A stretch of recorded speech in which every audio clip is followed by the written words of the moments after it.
saya pertama yang saya tolong itu laki-laki, Bu. Saya tanya, Dek, Dek, saya pegang-pegang itu, Bu. Dek, kenapa? Itu nggak ada jawaban. Di korban laki itu masih menggunakan helm, Bu. Helm itu saya copot ikatannya, saya copot dari kepalanya. Aduh, itu di helm itu banyak darahnya, Ibu. Kasus pembunuhan Vina dan Eki di Cirebon pada tahun 2016 silam masih menyisakan misteri setelah kasus Vina kembali mencuat. Terbaru, Polda Jawa Barat menangkap Peggy Setiawan alias Peggy Perong, satu DPO terduga pelaku pembunuhan. Meski begitu, siapa dalam pembunuhan Vina masih menjadi teka-teki. Sejumlah saksi pun mulai memberikan kesaksian, salah satunya seorang perangkat desa Kecomberan Cirebon yang mengaku sebagai orang pertama yang menolong Vina dan Eki saat peristiwa naas itu terjadi.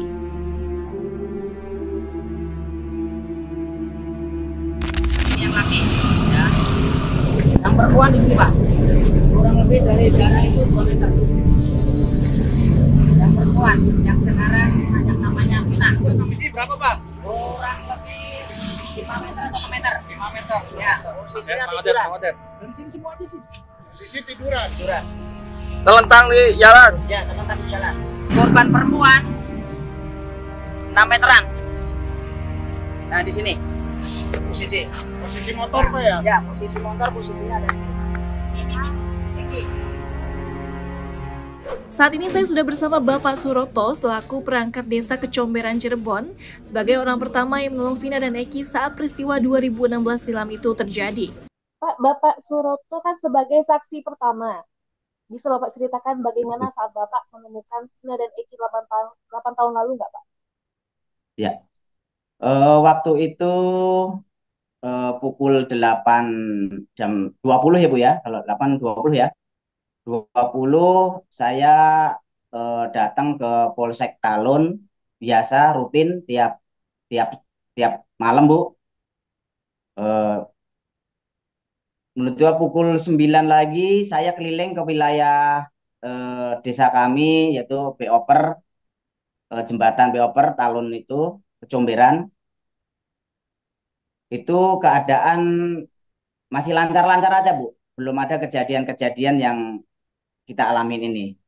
Dan saya kembali lagi ke Polsek Talun, ngobrol-ngobrol lagi dengan anggota Polsek Talun, menunjukkan pukul 21 itu ada pengguna jalan melaporkan bahwa di jembatan Beoper Talun itu ada kecelakaan gitu, Bu. Jadi ada laporan warga pengguna jalan itu, saya langsung meluncur ke TKP tersebut, Bu. Dan benar adanya di situ udah ada kerumunan pengguna jalan, pada melihat kurang lebih ada 10 orang di situ. Kutanya, Pak, ini kenapa? Ada apa? Kecelakaan, Pak, gitu. Nah, udah saya minggirin motor. Saya pertama yang saya tolong itu laki-laki, Bu. Saya tanya, Dek, saya pegang-pegang itu, Bu. Dek, kenapa? Gitu nggak ada jawaban. Helmnya dia, eh, korban laki itu masih menggunakan helm, Bu. Helm itu saya copot ikatannya, saya copot dari kepalanya. Aduh, itu di helm itu banyak darahnya, Ibu.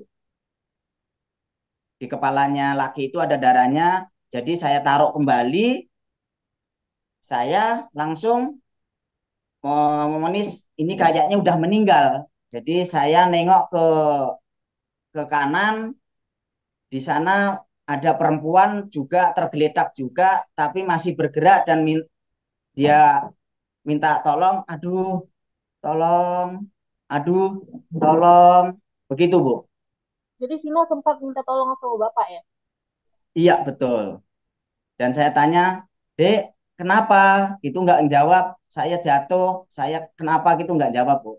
Yang dikeluarkan dari korban perempuan itu, aduh, tolong, gitu, Bu. Oke, terus apa yang Bapak lakukan saat itu setelah mendengar Vina minta tolong, Pak?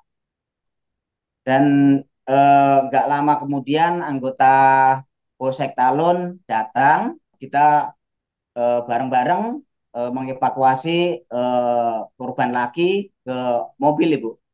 Mobil. Terus Vinanya gimana Bapak saat itu? Dibawa kemana? Langsung kedua korban itu langsung dibawa ke Rumah Sakit Gunung Jati, Bu. Oh, ke rumah sakit Gunung Jati ya Pak ya. Betul, Ibu. Setelah itu Bapak apa yang Bapak lakukan? Apa Bapak ada ke rumah sakit kah atau kemana? Enggak langsung ke Rumah Sakit Gunung Jati, Bu. Bapak ikut ke rumah sakit? Ikut, Bu. Oh, ikut. Terus bagaimana situasi di rumah sakit saat itu Pak?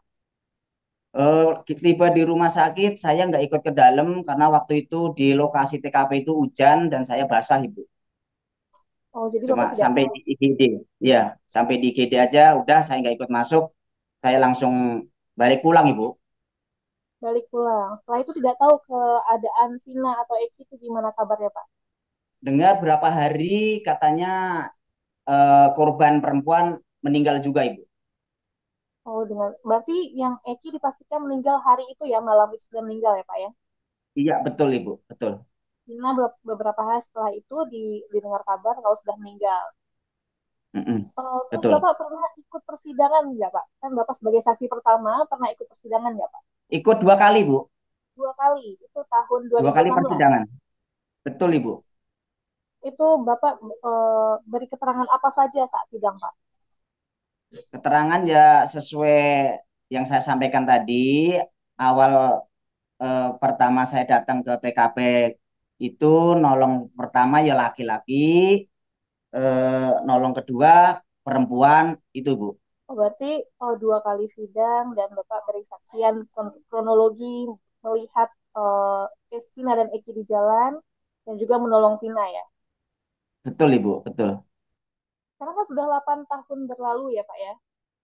Iya, betul. Tahun berlalu ini ada kesaksian apa lagi yang mungkin Bapak mungkin belum sampaikan atau ada fakta baru apa yang Bapak temukan setelah 8 tahun? Eh, saya juga bertanya-tanya dengan diri saya sendiri, kenapa kasus ini udah 8 tahun kok dibuka kembali gitu, Bu. Di situ juga gimana ya, waktu itu saya memonis, eh, tahu saya juga itu 2 korban itu kecelakaan laka lantas, tahu awalnya, Bu, di situ. Ternyata beberapa hari kemudian saya dengar katanya 2 korban itu ternyata dibunuh gitu. Tapi saat di lokasi itu Bapak melihat geng motor atau semacamnya Pak? Nggak ada, Bu. Adanya cuma kerumunan pengguna jalan pulang kerja aja, Bu, itu. Oh, Nggak jadi ada nggak ada geng-geng motor, nggak ada yang motor knalpot wer-weran tuh nggak ada, Bu.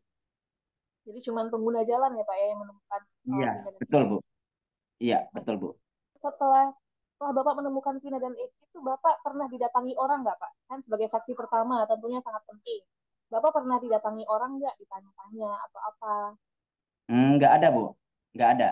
Tadi kan Bapak baru menandatangani surat perlindungan dari LPSK ya Pak ya? Iya, betul, Ibu. Apa yang Bapak khawatirkan sampai meminta perlindungan ke LPSK Pak?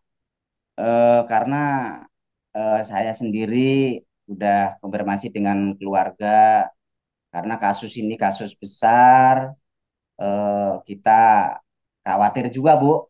Takutnya terancam lah saya ini, Bu. Jadi saya tadi ada kedatangan tamu dari LPSK, jadi dia menawarkan gimana Pak Suroto mau didamping nggak? Oh iya, saya tunggu, Pak. Aku niat minta didampingin. Aku bilang gitu. Tapi sebelum ini tidak pernah ada ancaman Pak atau ada? Oh, nggak ada, Bu. Nggak ada. Sepertinya cukup Pak. Kita pantau terus kasus ini. Semoga Siap, Bu. ada titik terang dan kita nanti pelakunya tertangkap semua. Terima kasih Bapak atas waktunya. Amin. Assalamualaikum warahmatullahi wabarakatuh.